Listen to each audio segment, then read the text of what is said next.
Hello my dear friends, myself Nandlal Verma, lecture in English, Gudda public school Guddagod जी। हम पढ़ रहे हैं पोइम्स, और पोइम्स के अंतर्गत हमने पहली जो पोइम है बेन जॉनसन के द्वारा composed written the noble nature, उसे हमने आपको बताया है, देखा है हमने। अब उसके जो क्वेश्चन आंसर हैं वो हम कर रहे हैं। तो देखिए, ज़्यादा ना ज़्यादा करके गहराई में सीधा सीधा बताना है कौन से क्या क्वेश्चन हैं। जब आपको मैंने पोइम्स बताई थी तो बता दिया था कि किस प्रकार से ओक का पेड़ जो कि लंबा जीवन काल रखता है, लेकिन उसका जो जीवन काल है वो व्यर्थ साबित होता है। और दूसरी ओर क्या नाम है, एक दिन तक जीवित रहने वाली जो लिली पुष्प है वो लोगों को खुशी प्रदान करती है, और इस प्रकार से उसका जो जीवन है वो परिपूर्ण साबित होता है। तो कहने का मतलब है कि इस पोएम के द्वारा जो कवि है वो ये चाहता है कि हमारा जीवन है वो छोटा हो, लेकिन क्या है, उपलब्धियों से भरा होना चाहिए। तो देखिए, पहला क्वेश्चन है what symbols does Ben Jonson.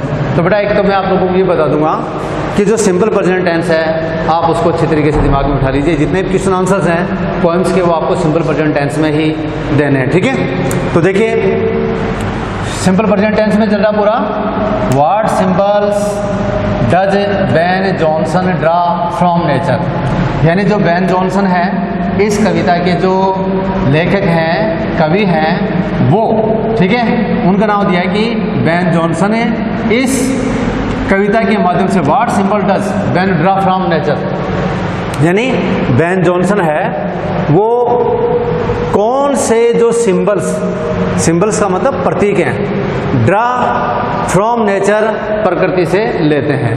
यानी आपको ये बताना है कि इस कविता में कवि बेन जॉनसन ने प्रकृति से कौन से जो सिंबल्स हैं, प्रतीक हैं, वो लिए हैं, एक परिपूर्ण जीवन को बताने के लिए और एक व्यर्थ जीवन को बताने के लिए, ठीक है। तो देखिए, हमने उत्तर लिखा है Ben Jonson draws, Ben Jonson है ड्रास, वो लेते हैं टू सिंबल्स, दो प्रतीक लेते हैं, फ्रॉम नेचर प्रकृति से।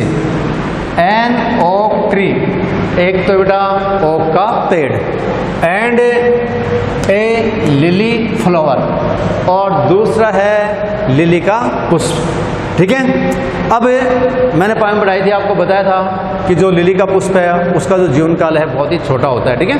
तो यहाँ पर देखिए, a lily flower has a very short life span, ये जो लिली का जो पुष्प है has a very short life span, life span का मतलब होता है बेटा जीवन काल। तो जो लिली पुष्प है उसका जो जीवन काल है बहुत ही छोटा होता है, ओनली फॉर ए डे, केवल एक ही दिन का, ठीक है। बट इट सिंबलाइजेज, लेकिन यह प्रतीक है ए मीनिंगफुल का मतलब परिपूर्ण, यानी अर्थ वाली, या यूँ कह सकते हैं कि सार्थक जो जीवन है उसका प्रतीक है, ओके।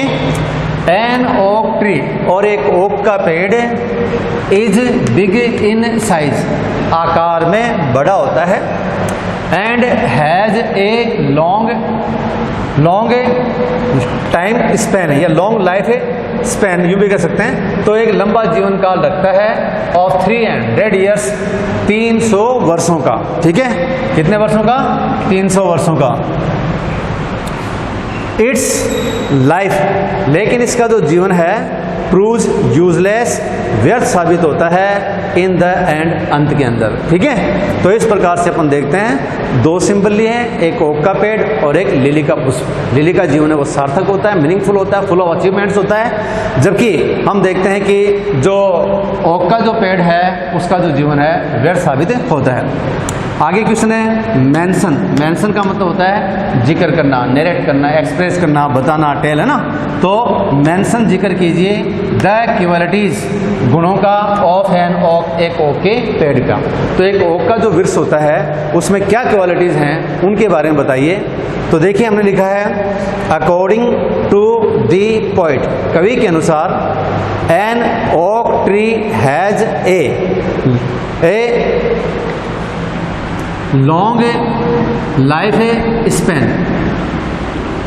ठीक है। तो कवि के अनुसार an oak tree has a long time span of 300 years, 300 वर्षों का जीवन काल रखता है, and is big in size, आकार में बड़ा होता है, बट वैन इट फॉल्स, लेकिन जब यह गिरता है, खत्म होता है, it is as a log, यह एक लट्ठे के रूप में होता है, ड्राई सूखा होता है, एंड वाइदर्ड, और मुरझाया हुआ होता है।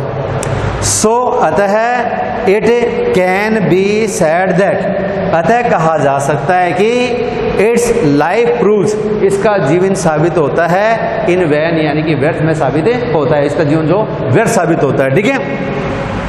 अगला क्वेश्चन है बेटा, question number 3 how does a lily impress us. तो देखिए, एक जो लिली का पुष्प है वो किस प्रकार से इम्प्रेस, प्रभावित करता है अस, हमें, यानी जो लिली का पुष्प है वो हमें किस प्रकार से प्रभावित करता है। ठीक है। तो देखिए, ए लिली इम्प्रेसेस अस, एक जो लिली का पुष्प है वह प्रभावित करता है अस, हमें, बाय इट्स ब्यूटी, अपने सौंदर्य के द्वारा। ठीक है। इट गिव्स प्लेजर, और यह खुशी या आनंद प्रदान करता है, to the beholders, beholders का मतलब होता है बेटा वॉचर्स भी होता है, पासर बाय भी होता है, देखने वाले भी होते हैं। ठीक है। तो देखने वालों को एक खुशी प्रदान करता है, और सीधी सी बात है कि हमारा जीवन है, हम किसी को खुशी प्रदान करते हैं, हमें देखने से लोगों को खुशी मिलती है, तो सीधी सी बात है हमारा जीवन है वो सार्थक होता है। तो यहाँ पर हम देखते हैं कि जो लिली का पुष्प है वह अपनी सुंदरता के कारण से हमें खुशी प्रदान करता है। ठीक है। देखने वालों को खुशी प्रदान करता है। दस इस प्रकार से इट्स लाइफ, इसका जीवन बिकम्स, बन जाता है, फुल ऑफ अचीवमेंट्स, यानी उपलब्धियों से भरा हुआ, in a short life span, छोटे से जीवन काल में। सो अतः we should live a life, अतः हमें एक ऐसा जीवन जीना चाहिए फुल ऑफ अचीवमेंट्स, जो कि उपलब्धियों से परिपूर्ण हो। तो डियर फ्रेंड्स, आप इसका स्क्रीनशॉट लेंगे और इसको उतारेंगे। ठीक है। Thank you.